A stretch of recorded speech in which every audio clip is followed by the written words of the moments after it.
Hello, and thank you for choosing the Rooster Show. This is Rooster Jones speaking. I got some awesome guests today. Some legends, you would say, and they're Spahn Ranch, man, and they've been just around since 1992. So we got Matt Green and we have Athan with us today. So here they come. Hello. How you Oh, doing? there you are. Hey, how you doing, Matt? Good. How about yourself? Wonderful, wonderful, man. Wonderful day. It actually has been. It's been a great day. Great family time. And so now I'm with you guys. You should be probably coming on soon, right? Yeah, Ethan will be on any moment. Yeah, yeah, yeah. So welcome to the Rooster Show. I'm so honored to have you, Matt. And this is a good time because I guess you guys have a re-release of the Coiled one coming out, right? The Cleopatra. Yeah. It's already out. Uh, yeah, the CD is out, and I think the digital and the delivery was um, from the pressing plant was a little it wasn't lined up the vinyl and CD, so the vinyl Uh has a street date in a couple of weeks. They're uh available on the website though now. Oh, that's so awesome. Here's So Ethan. awesome. So so you while he's getting connected right now, just joined us. So you're part of Cleopatra Records. What do you do there? I work for Cleopatra, yeah. Yeah, that's awesome. Hello, Ethan. Can you see me? Yes, I Yes, can you can. actually. Welcome. Now we have the gang together, huh? This is good Hey, how stuff, are you? man. Well, good to have you both here on the Rooster Show. uh, you guys been around since 92 to 2000, right? And you came on Athan in 93 to 2000 Uh, yeah, on yeah, the it was yeah, 93. Yeah. yeah. I So had I to did a think little about that for a homework. second. Some Well, of I did a those little years are a homework. little iffy. So what brought you guys together? I don't know, Matt, do you want to answer um, that? Or I know that yeah, you I had founded the just band, right? And so it's mainly it was mainly your project, right? You started it. well, not so much. I didn't want it to be my project. I wanted to start a band. I had moved Okay. to Los Angeles from New York the year before and was just trying to put something together. And I made some demos and I sent them to Rob Morton, who is someone I'd worked with on and off for the previous uh, four, four, 4 or 5 years. And Okay. um, and so and he liked it, and he sent me some stuff of his, and we saw that we were aligned at that time, and so he came out and we made an EP, and I asked my friend Scott Franklin to sing on it. And but it was never in it, Scott had his own thing going on, so it was never intended to be anything more than that. And Yeah. frankly, I wanted to make a record. And That's on and so critical wait, damage, collateral damage, no, right? no, the first EP was Oh. self-titled, Oh, okay. and it's just a 4-song EP. And Okay, I but got you. it was like a small run of 500 CDs, but apparently it sold out, and it got Huh, some good good reviews. for So you. the owner of Cleopatra said, why don't you guys try to think about becoming a real band? So to become a real band, I needed a real singer, and Athan moved to LA right at that time. Wonderful. And so now to Athan, you a man of many wonderful voices. You know, many bands you've been in is amazing. Like Fahrenheit 451, I love them, and the Black Tape for a Blue Girl, all that good stuff. And so I do appreciate and Executive Slacks. You worked with them too, didn't you? A little bit. Yes. Yes, you did. And so I do appreciate your voice, and I know I really know why he picked you because you're amazing at what you do, and I really appreciate your contribution to industrial music and one of the best albums, that Coiled one, best albums of all time in industrial music, I still have people like Claus from Leather Strips and like about a week and a half ago that it's one of the best albums of all time to him. So It was really nice. yeah, so it's you guys did an amazing job, and so I did a little research. Is it called the Satanic Serpent? Is that what the Coiled one is? In so many words, yes. There's in the Old Testament. I had to look this up again recently, only because a lot of years had passed by. But yeah, there was a Leviathan, a monstrous sea serpent in the Bible, and I guess like a good versus evil kind of a thing. Yeah, And yeah. and so they called it the coiled one, like a snake would be coiled. And so Wow. when I saw that little passage, I don't remember exactly how it came down. Every once in a while, when we were in the studio, Matt would look over my shoulder and say, you using that for anything? And I said, no. And he's like, maybe we should call the album that. I mean, it might have been something like that. I don't remember exactly, but but either way, it ended up being the title of the album, of course. Yes, yes, it's amazing. So what got you into wanting to be a musician and a singer? Well, Did you have an artistic background in your family or anything a like that? little Music? bit. I mean, my mother was a singer early on, but mostly like in school and in church choir and things like that. And I Yeah. guess I started to kind of dabble in that that kind of thing even in grammar school. So I feel like I could sing before I could speak. So I've been singing for a really long time. So I just kind of fell into it, and I could always sing. I just never really thought about it as a career Yeah. uh, until maybe somewhere in high school when I started playing around in cover bands. So I think maybe that's about when I started to kind of take it a little bit more seriously. Oh, pardon me. That's all right. Ah, yeah, that's all right. How about you, Matt? Did you come from a musical background?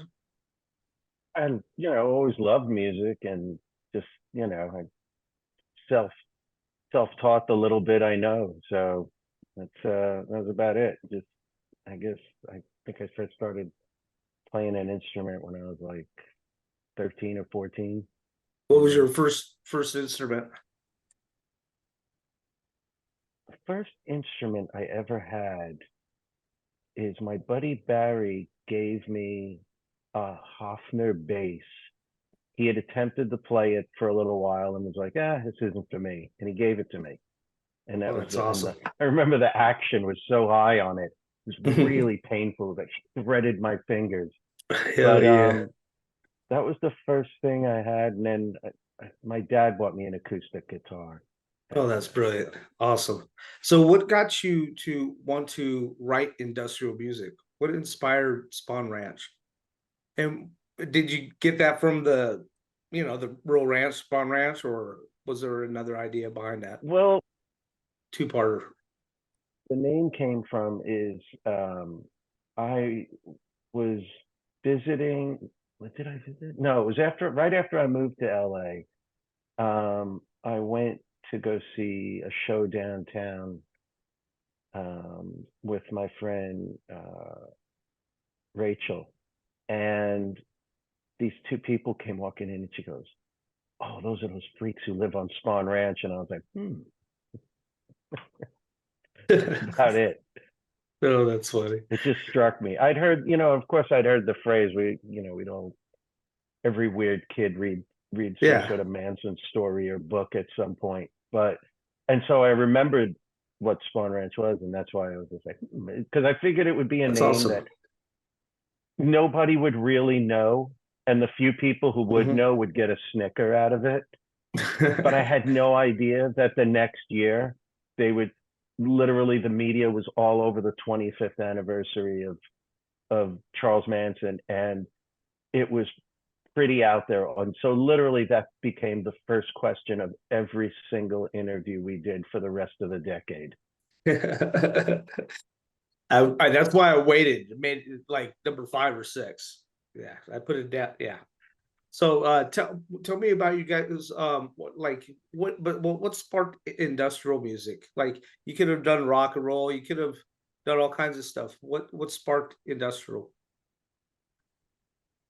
It was the stuff that Rob and I had been listening to at the time. We were both really big fans of the Young Gods and Red Laurie, Yeah. Yellow Laurie, and Oh, love I them. loved Wire and all the On You Sound stuff. I was a huge fan, and to me, like those Mark Stewart and the Mafia records are like, Golden.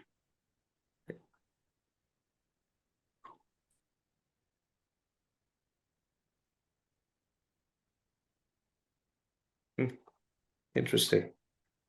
Can't hear you. Can you can you hear me? You got me?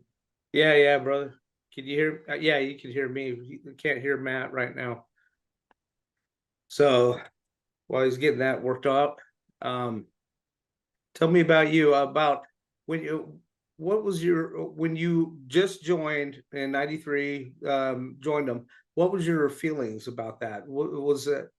Because you see, you're like, I mean, did you grow up liking the industrial scene Well, type more? Because you seem more of a like a goth rock, goth singer, and well, okay, so I was in a so version of Executive Slacks yeah, that I was in the band for about 3 years or so, and they had certainly an industrial background.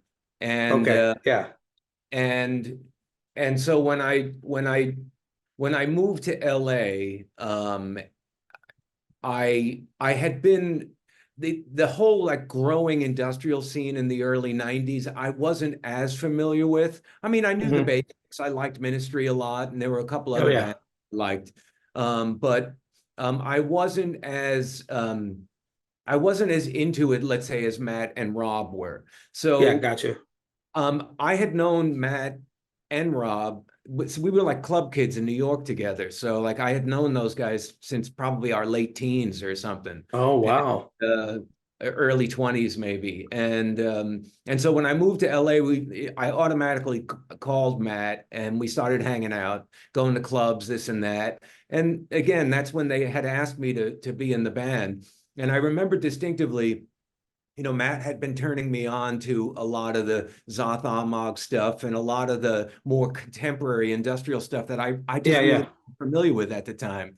And then ultimately they asked me to join. And I mean, I'm really glad they did. I had, again, I was just trying to find my way in LA, and I had been planning on moving out there for years, and I There finally was got there. such good clubs back in '93 and all that too.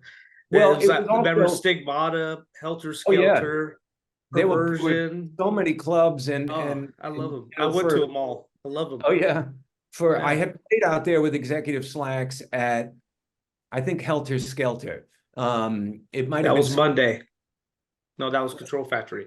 Wednesday was Helter Skelter. yeah, I don't remember. Was it, or was it previous club? I don't That I remember. still remember. It might have been Scream. I don't even remember. But either way, so I had finally gotten to LA, and I had only been there maybe 6 or 7 weeks or something like that. And those guys, it might have even been late 92, because I had moved Yeah, there around that time, where these guys asked me. It was early 93. And not that it matters, but like I said, yeah, I didn't know the deep electronic synth um industrial, with distorted vocals and that kind of thing, and yeah, especially the yeah. European stuff. And Matt turned me on to a lot of it at the time. It was like, oh yeah, I think I can do this. So Yeah, yeah, you did it well too.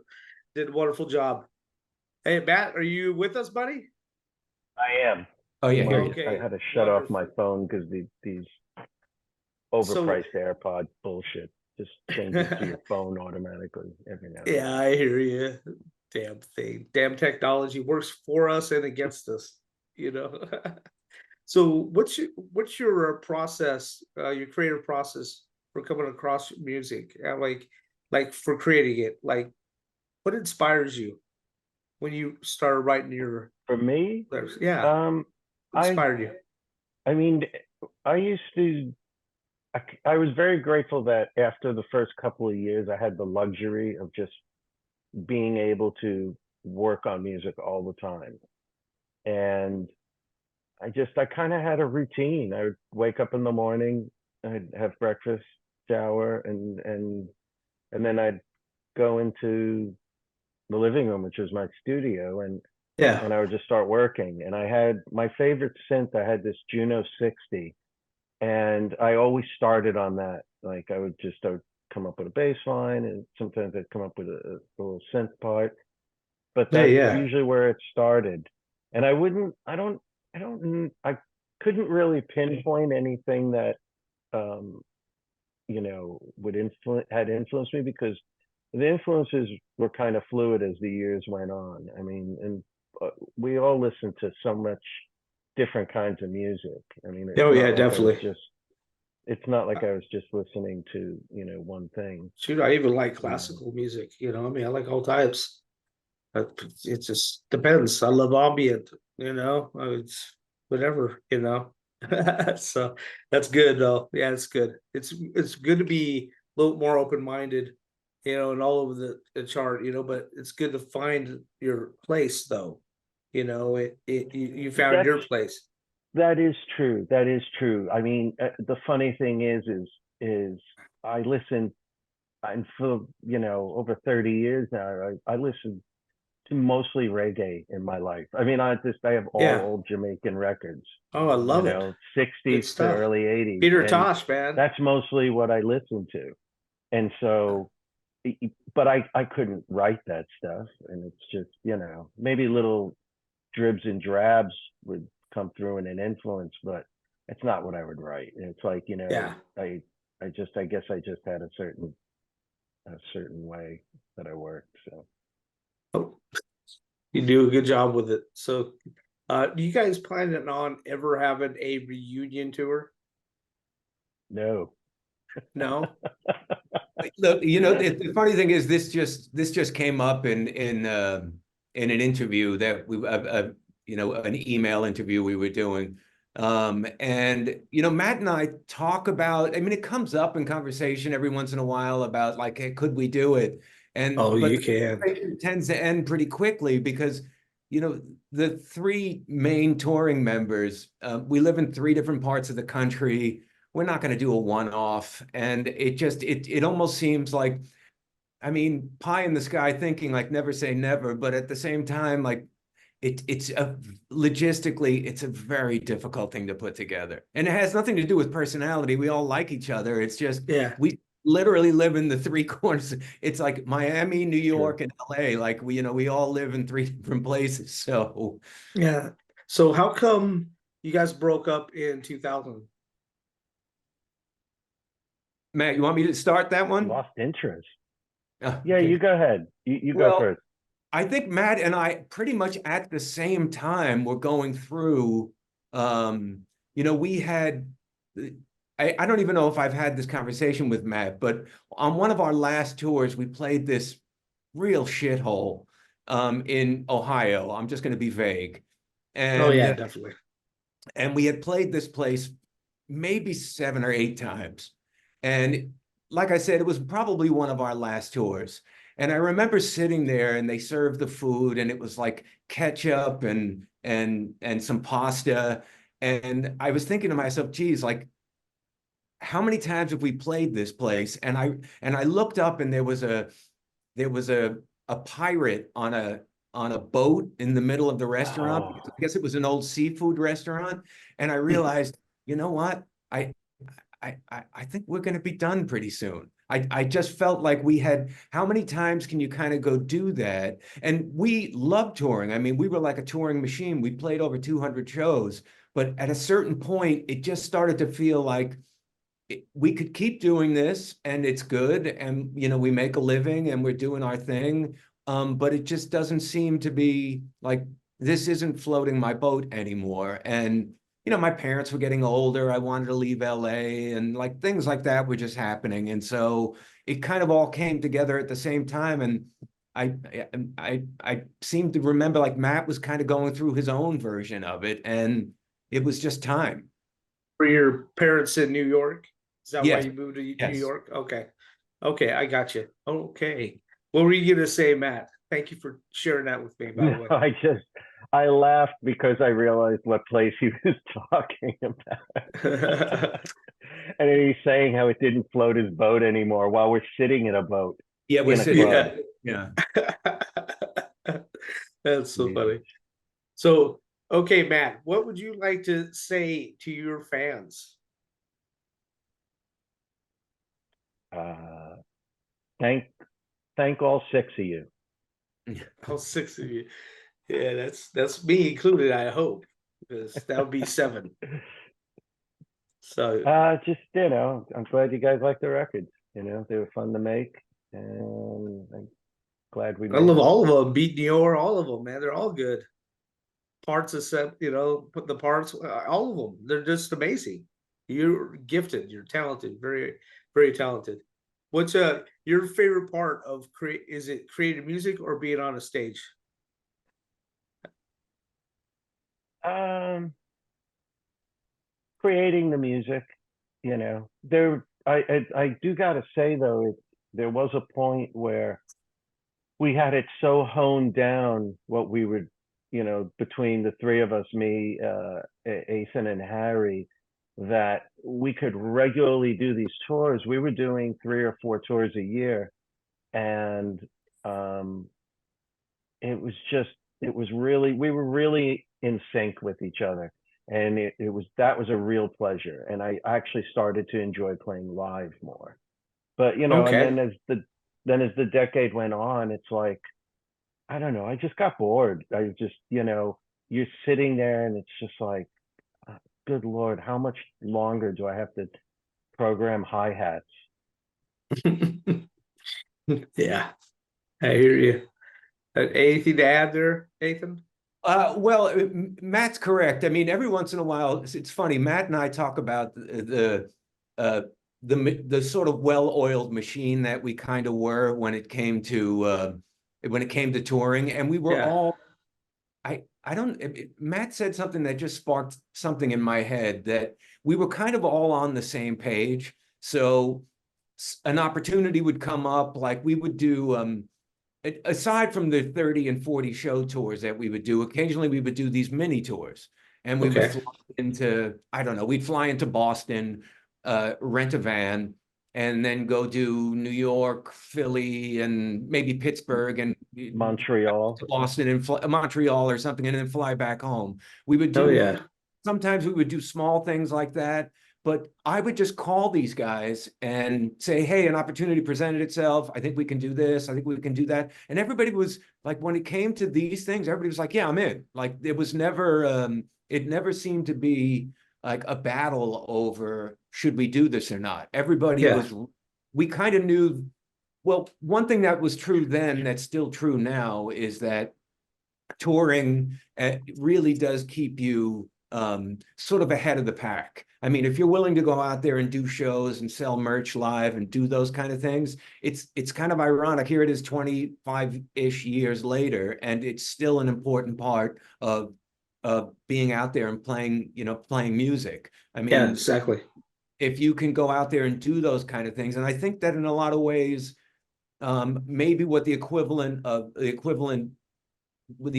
now would be, or an equivalent comparison now would be social media. But back then we just dropped into people's lives. Like we Yeah. were at a club down the street, and then we could still go home and again, like everybody was on the same page. And so, and That's we knew awesome. how to do it, and we knew how to do it. We knew how to do it in a very smart, logical way. We weren't extravagant. And we would come home with money, and it was sort of a pleasure for a good 5-6 year run of our touring. I mean, the early years of our tours were a little rough. I mean, those were Yeah. Matt used to call them Getting things survival courses. established still, That that But first tour if you was could get past, literally.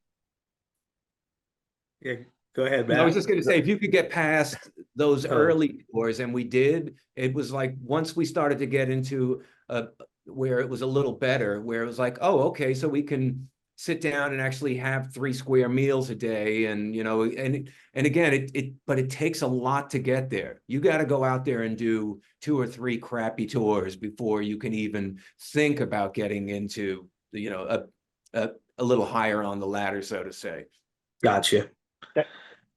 That first tour was absolutely horrific. I honestly think that I honestly think that first tour gave me more character as a man than anything else I've ever dealt with, just because it was absolutely grueling. We had no money. It was so poorly organized, so poorly booked, so poorly set up. Like 33% of these so-called promoters were absolute scumbag thieves. 33% were just liars. And it was so horrible. And it was like 3 unknown bands in the middle of freezing winter between between Thanksgiving and Christmas. Awful. What a time to tour. But do you remember we figured it out? It was, I think we did 17,000 miles on that tour, 30 shows, $50 a show. What the hell? Yeah. That it started. Maybe, you know, even adjusted for inflation, I mean, $50 is maybe $80 or something, you know. It was, yeah, that was, oof. I mean, gas was cheap. I mean, I guess that was one thing, you know, so. Yeah, it was like $1 a gallon back then. Tell me, and hotels were cheap. Yeah, when it started getting good, tell me about a time that, you know, a tour went well. Tell me about a show. What show that stands out the most? I mean, I guess I can. I had been wanting to tour Europe for a long time. So once we finally got to Europe in 1998 in the summer, we did something like 25 shows with a band called the Poptigma Berserk from Scandinavia. And I started to feel like, for some reason, that's one of my best memories. That was a particularly good tour. That would be awesome. And, you know, I even developed a fetish for good European beer on that tour. We were in a tour bus, so we didn't have as much in the way of responsibilities. And it was kind of liberating, because normally, you know, Matt and I are like, you know, the 2 captains in the front seat of the van. Like, you know, Matt was always had the maps out, and we were like touring. I mean, we were being our own tour managers a lot of times in the States, but in Europe, it was nice to have somebody else doing all of that. We had a tour bus. You know, that tour, Paris was fantastic. Vienna, we got like 3 encores, I remember. So I'm going to say our European tour. That's great. That's so awesome. I've always wanted to go over there. What was that, Matt? I think our best city, that in my opinion, was always Montreal. I think our shows there were so great. And there was one show in particular that was just, I don't know how much mess they gave that audience, but man, they were fucking out of control. It was great. They were so excited and just they were losing it. It was a lot of fun. Free 8-ball with every ticket. That was, I kind of wish that some of those Montreal shows we did, I wish we had some live recordings of that. That's one thing that we don't have a lot of. So I was wondering those shows were particularly good. Matt's right. Yeah. Montreal, huh? That's awesome. So, we're getting kind of close to being near the end now, obviously, as we got probably about another 12 minutes, maybe. Tell me about some of the other, well, first of all, you haven't even said what you wanted to say to your fans, Athan. Oh, well, I mean, I didn't give you that chance yet. You know, Matt and I have been kind of had Spahn Ranch fever lately, because we worked on this Coiled one reissue. So it's a lot of that time period has been on my mind lately. Of course, it just came out a week ago or so. And so I'm just honestly, like, I'm sort of humbled by the reaction to it. It's thus far, it's gotten a pretty great reaction. I mean, you know, it's the first time it was on vinyl, and again, just you know, using social media, and from what I can see, it just seems like a lot of people were very happy to see it come out. And oh yeah, definitely.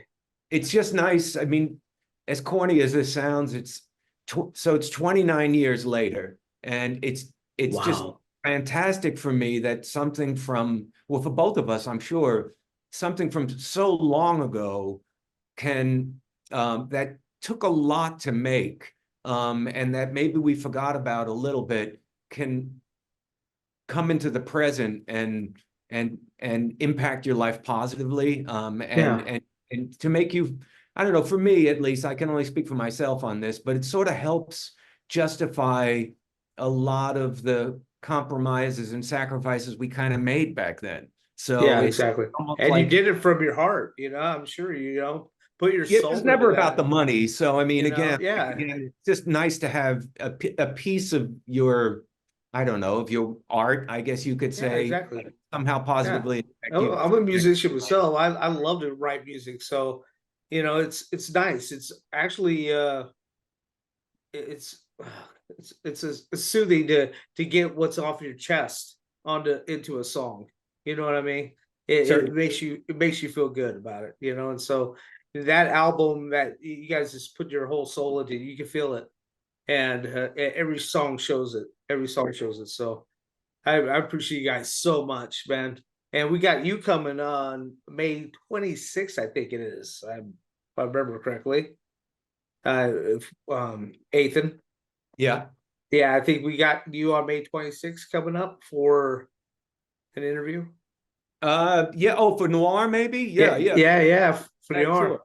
Great. and for your other projects. So, Matt, so tell me, man, you got any other plans in the future for any more music, or you pretty much No, calling it quits, or I what? I called it quits a long time ago. I just, it was interesting. I didn't know if you I did really anything just else on the side besides that. That's no. I After that, I stopped playing altogether. I really did lose interest.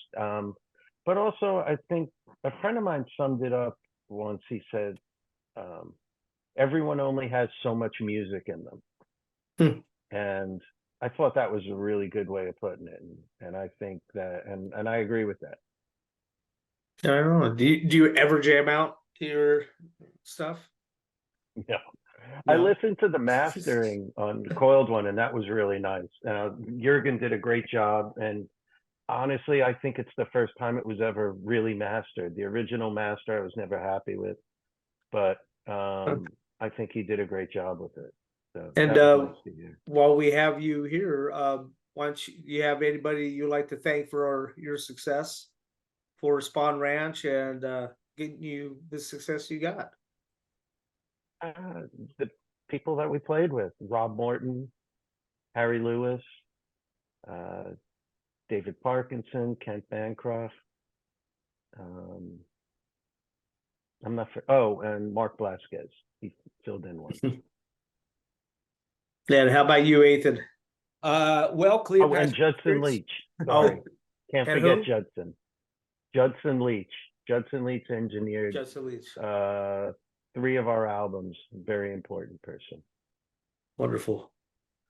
That's all. And what were you gonna say, Ethan? I guess we have to thank Cleopatra Records. They were the label that signed us, of course, and Okay. and promoted us at the time. And we were on some European labels as well, Zothamog. I mean, I guess Out of Line, Cryonica. We kind of got around on a few different labels overseas. But I mean, I guess I have to thank, to sort of come full circle with it, I have to thank the people that supported our records. And the people that played our records on the radio, and the Yeah, definitely. critics that wrote about it and all that kind of thing. So it obviously enabled us to move forward and continue. I mean, we did, I think, 5 studio albums. So I mean, we, in a little less than 8 years. So I mean, Yeah, we that's pretty got our, damn good. so Yeah, that's pretty good. And you have a great track record, being one of the greatest of all time. And I really do appreciate you guys, both of you, for taking the time to, me and nobody, to take time for the people, though. That's why we do this, to keep the old school alive and remembered, We're and definitely the old. new bands that are coming along that help support the same type of style. I've been promoting them too. So I Well, thank appreciate you you for the guys. kind words. I appreciate that. You're very welcome, man. I appreciate you dearly. I really do. I appreciate all your talents. I appreciate your kindness and your humility, and I thank you for being here. Yeah, it means a lot. It means the world, actually. And Athan, thank you. And I'll see you again very soon. And God bless you both, seriously, and much love and respect. And thank you for joining me here on the Roosta Show, where there's Thanks more for doing rock this. and less cock. Take care, guys. Thank you. Thank you. Bye-bye.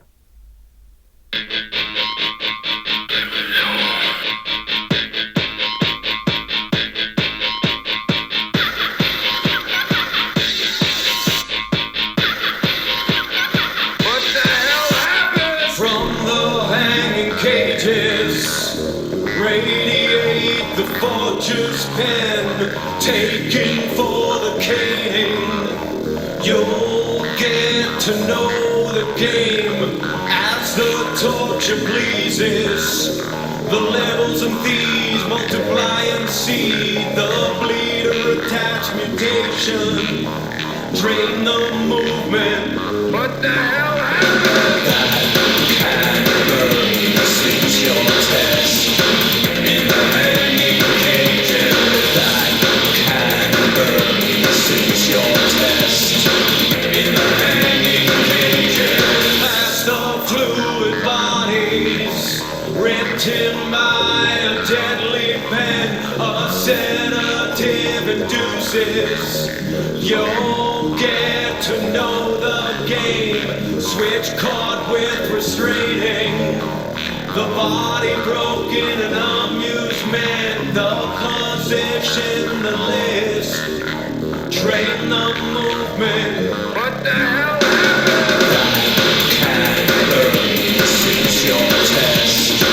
In the hanging cages, that can burn. This is your test. In the hanging cages, that can burn. This is your test. In the hanging cages, that can burn. This is your test. In the hanging cages.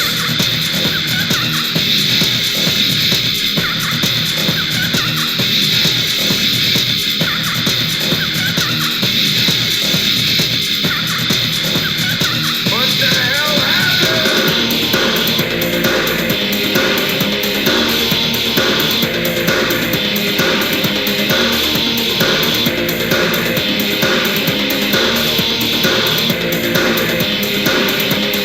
From the hanging cages, radiate the forger's pen was taken for the caning. You'll get to know the game.